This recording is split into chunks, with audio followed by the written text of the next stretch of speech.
Hi, everybody. July 19th, Courage to Change. Here we go. Al-Anon taught me the difference between walls and boundaries. Walls are solid and rigid. They keep others out, and they keep me trapped inside. Boundaries are flexible, changeable, removable. So it's up to me how to open or close I will be at any given time. They let me decide what behavior is acceptable, not only from others, but from myself. Today, I can say no with love instead of hostility, so it doesn't put an end to my relationships. I've learned about boundaries from Al-Anon's own set of boundaries, the 12 traditions. Although their purpose is to protect Al-Anon, they actually encourage the growth of the fellowship. This is true of my personal boundaries as well. As I decide what is and isn't acceptable for me, I learn to live protected without walls. Today's reminder, do my defenses keep me safe or do they isolate me? Today, I can love myself enough to look for healthier ways to protect myself, ways that don't close everyone out. Well, this is a really wonderful reading, and I talk a lot about, I should probably talk more about boundaries. People ask me most about boundaries. You know, everybody lives in a world of black and white, especially when you're with alcoholics. You know, alcoholics want you to be either you love me and you're going to support me, or I hate you and I'm never talking to you again, right? There's no in between. And boundaries really allow you to find some in between, right? You can love somebody and yet have some boundaries there. Like it's a really healthy spot, and it's really hard. I swing hard one way or the other. So this takes some practice, but you know what? How I started this was I started with a visual. It was a meditation that I did a long time ago, and it was they had us close our eyes and imagine a big clear bubble going up around the outside, like you were inside a big clear ball, right? And it was like a bubble. I always thought of it like when you blow a bubble, you blow a bubble. So it's clear, you can see through it. People can see me, I can see them. And I get to decide how big the bubble is. Like in any situation, if I'm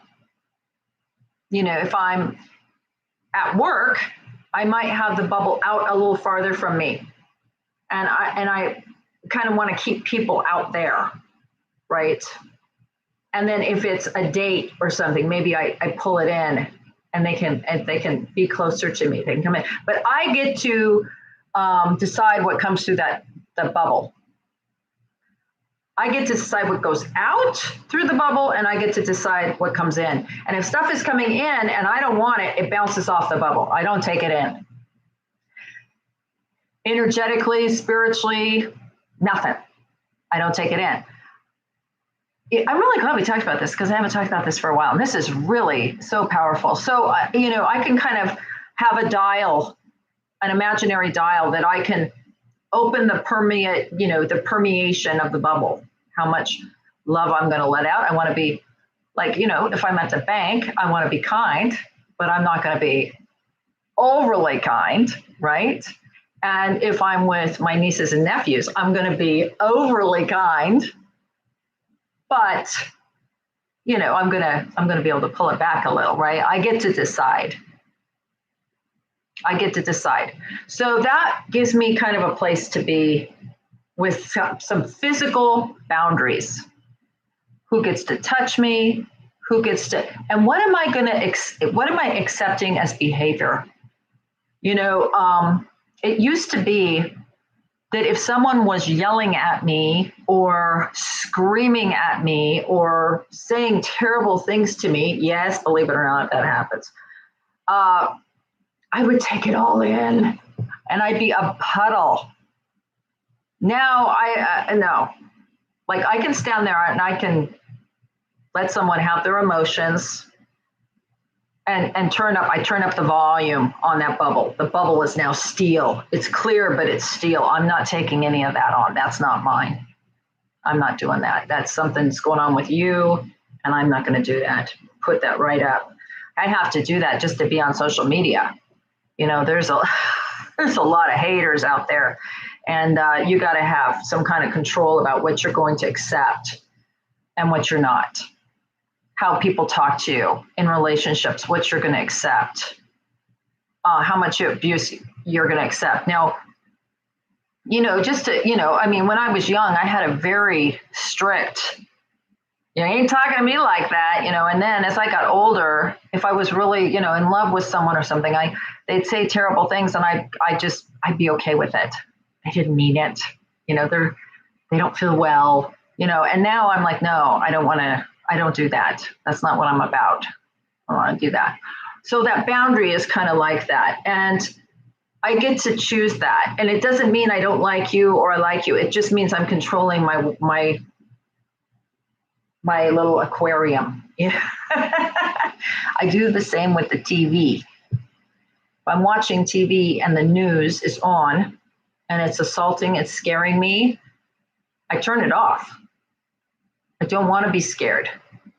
I don't want someone scaring me. I don't want someone yelling at me. I don't want someone telling me that what I'm, from the TV, for God's sakes. Why would I let someone talk badly to me about my religion or my political beliefs or anything?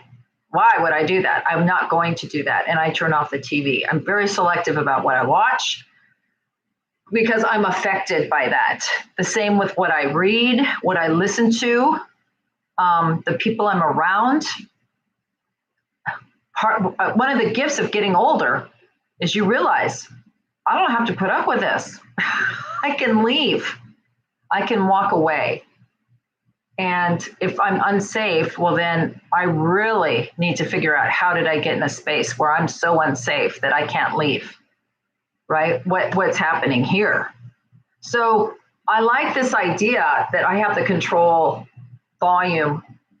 And it was hard because when I first got into the programs of recovery, I didn't like being touched. I've talked about this before.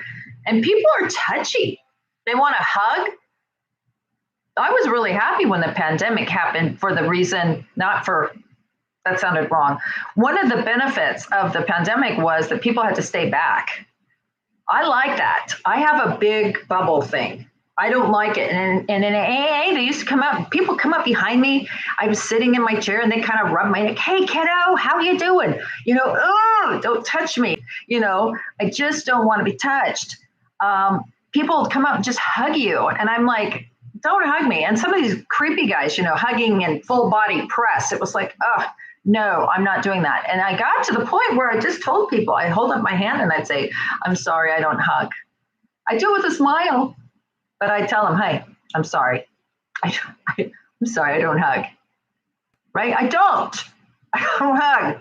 I mean, I like to hug people I know and love, but not strangers at a meeting that I've never met, right?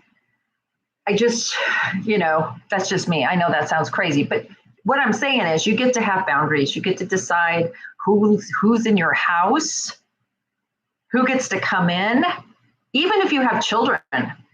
They're bringing over kids and you don't like those kids. You get to say, this is my house. I don't want them here. No offense, but I don't feel comfortable with them here. Maybe they're doing drugs. Maybe you can tell they're loaded. Maybe whatever, they're casing your silverware. I don't know, but you get to say that. You do. You get to say that. You get to decide whose car you get into. If somebody needs a ride after a meeting, and you feel that feeling like I don't want to give them a ride, don't give them a ride. Just say, I'm not going that way. Someone else will give them a ride. Doesn't mean you don't care. It's just, this is all new for us. We're used to just, sure, I'll take them home. No problem. It's 16 miles out of my way, but I'll do it. No, you don't have to. You don't have to. You get to feel comfortable. You get to be okay. Again, I don't know if I went totally off the reading or not, but it's talking about boundaries, and maybe I talked a little bit more about physical boundaries than I did emotional boundaries, but I think you got to start there. I think you got to start with, please don't speak to me that way, or please don't touch me, right? Or I